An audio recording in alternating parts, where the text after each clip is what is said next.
রিয়াজুল জান্নার মধ্যে আমাদের জন্য কি ব্যবস্থা রাসূল করেছেন? প্রশ্ন জাগতেই পারে।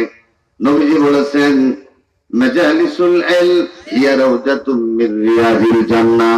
যেখানে আল্লাহর কালাম, পবিত্র কোরআন, হাদিস ব্যাখ্যা তাফসীর করা হয়, ওই জায়গাটি সাধারণ জায়গা থাকে না, থাকে না, থাকে না। ওই জায়গাটি রিয়াজুল জান্নাহ হয়ে যায়। জয় বলুন সুবহানাল্লাহ। বসে আছেন কোথায়? রিয়াজুল জান্নাতের টুকরার ভিতরে।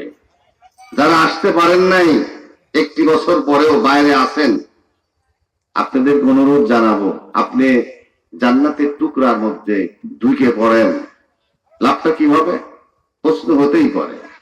নবীজি বলেছেন, বান্দা বান্দি যতক্ষণ পর্যন্ত রিয়াজুল জান্নার মধ্যে শ্বাস এবং প্রশ্বাস গ্রহণ করবে আর ছেড়ে দিবে, প্রত্যেকটি শ্বাস এবং প্রশ্বাসের বিনিময়ে আল্লাহ রাব্বুল আলামিন বান্দা বান্দির আমলনামায় 10টি করে নেকি দান করতে থাকবে। লাভ আছে না নাই? নিঃশ্বাসে নিঃশ্বাসে নেকি কত? 10। কোথায়? রিয়াজুল জান্নাহ। এজন্য যারা বাইরে আছেন, আগামী বছর বেঁচে থাকলে এরকম একটা মাহফিল পাবেন নিজের গ্রামে।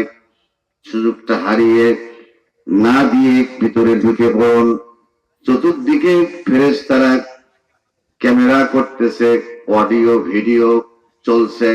হাসরের ময়দানে প্রশ্ন হতেই পারে, নুরদহবাসী, একটি বছর পরে মাহফিল হয়েছিল, তোমার চেহারাখানা রিয়াজুল জান্নার মধ্যে ছিল কিনা তুমি তাকায়ে দেখো।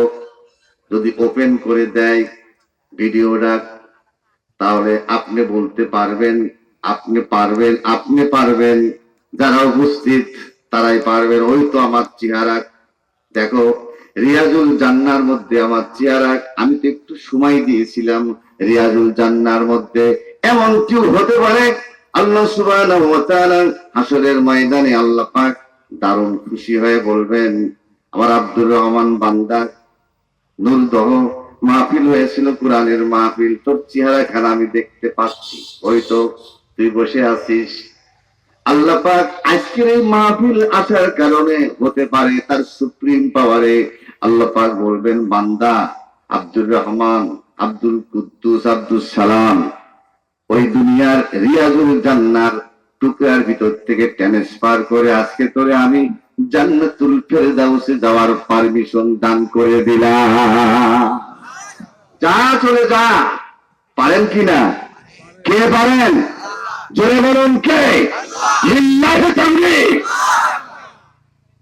আল্লাহু আকবার বললে কি গুনাহ হয়? কি হয়? কয়টা সওয়াব হয়? মাহফিল শুনতে শুনতে চুলদারি সব পেকে গেছে, কয়টা সওয়াব হয়? আজকে নিয়ে যাবেন। সবাই তো আল্লাহু আকবার বলে না। অনেক যুবক আছে আল্লাহু আকবার বলতে শরম হয়। রাস্তায় যদি স্লোগান হয় আল্লাহু আকবার, এর বিরোধিতাও করে। আছে না নাই? এই জমিন টাকা আপনাদের অসুবিধা হচ্ছে, কষ্ট পাচ্ছেন?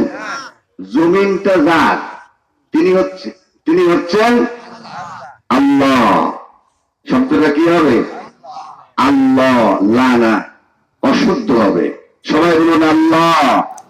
কণ্ঠ ছেড়ে দিয়ে শক্তি দিয়ে বলেন আল্লাহ, আল্লাহ, আল্লাহু আকবার।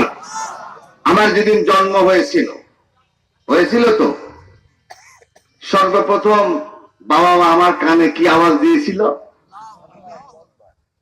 জোরে বলতে পারবেন না? আল্লাহু আকবারের মান আছে। যদি আপনি একবার আল্লাহু আকবার বলেন, সে বান্দা হোক বান্দি হোক, আপনার আমলনামায় আল্লাহ পাক খুশি হয়ে 80টা নেকি দান করবেন। কয়টা নেকি?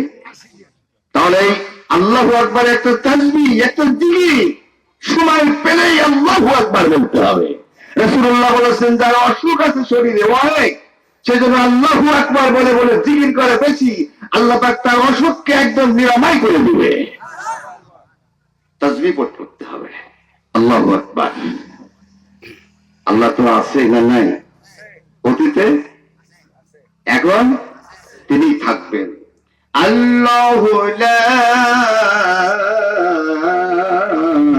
ইলাহা ইল্লা হু আল হাইয়ুল কাইয়্যুম